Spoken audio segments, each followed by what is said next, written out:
আসসালামু আলাইকুম সবাইকে। আশা করি সবাই অনেক ভালো আছেন। সামনে যে একটা জাল দেখতেছেন, এখানে হইতেছে মাছ মারার একটা ফাঁদ পাতা হয়েছে। এরকম মাছ মারা আপনারা দেখছেন কিনা আমি জানি না, তবে আমাদের এই দিকে এরকম করে অনেকভাবে মাছ মারে, অনেক মানুষই মাছ মারে। এখানে একটা জাল আছে, আবার যখন পানি কমবে তখন আরও বেশি পরিমাণে জাল পাতবে। তো এটা হইতেছে মূলত এই পাশে উঁচা রাখছে আর ওই পাশে নিচা করে রাখছে, আর মাঝখানে কিছু ঝাঁটা দিয়ে রাখছে, মানে গাছের ডালপালা আবিজাবি এগুলো দিয়ে রাখছে। 2-3 দিন পরে এই জালগুলো তোলা হয় বা একদিন পর পর তোলা হয়। এই ঝাঁটা দেওয়ার কারণে এখানে মাছ আইসা বিশ্রাম নেবে বা মাছ আইসা খাবার সংগ্রহ করার জন্য আসবে। তো আইসা এখানে যে মাছগুলো আটকা পড়বে, ওই মাছগুলা একদিন পর পর বা 2 দিন পর পর তোলা হয়। তো ভালোই মাছ পাওয়া যায়। তো আপনারা যারা এভাবে মাছ মারেন নাই কোনো দিন, এই সিস্টেমটা দেখে রাখতে পারেন, আপনাদের কাজে লাগতে পারে। এখানে এক পাশে উঁচা করে রাখছে আর এক পাশে নিচা করে রাখছে, আর মাঝখানে কিছু গাছের ডালপালা দিয়ে রাখছে।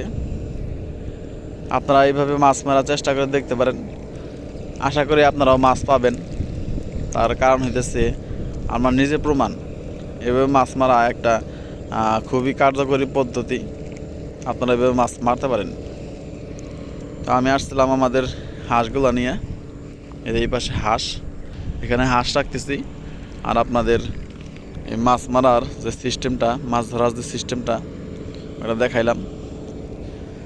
তো আমাদের হাঁসগুলা এখানে খাইতেছে। এখানে যে পোকামাকড়গুলো আছে ওইগুলাই ওদের খাদ্য। আমি আপনাদেরকে দেখাই, এই যে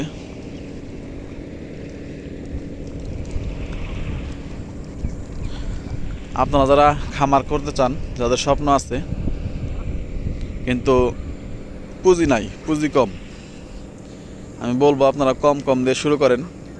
যতটুকু পুঁজি আছে অতটুকু দিয়েই প্রথমে শুরু করেন।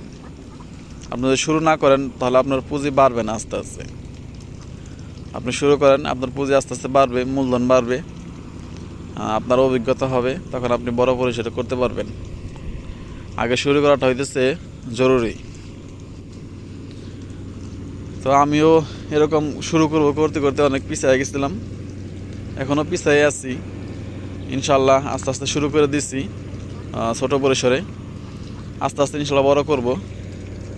এখানে আমার 24টা হাঁস আছে, ছোট বড় মিলিয়ে 8টা বড় হাঁস আছে আর 16টা ছোট হাঁস। তো এই হাঁসগুলো নিয়ে আমার অনেক স্বপ্ন, আমার খামার নিয়ে আমার অনেক স্বপ্ন। আপনারা দোয়া করেন যাতে আমি খামার করে সফল হতে পারি আল্লাহর রহমতে।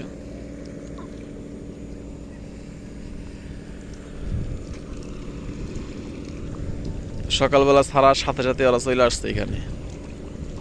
এখানে একটু পানি জমছে তো বৃষ্টিতে, সেই পানিতে যে কেঁচোগুলো আছে, কেঁচো উঠে, ওই কেঁচোগুলো খাওয়ার জন্য চলে আসছে মূলত। তো সবাইকে অসংখ্য ধন্যবাদ যারা কষ্ট করে আমার ভিডিওটা দেখলেন। সবাই ভালো থাকবেন। আসসালামু আলাইকুম ওয়া রাহমাতুল্লাহ।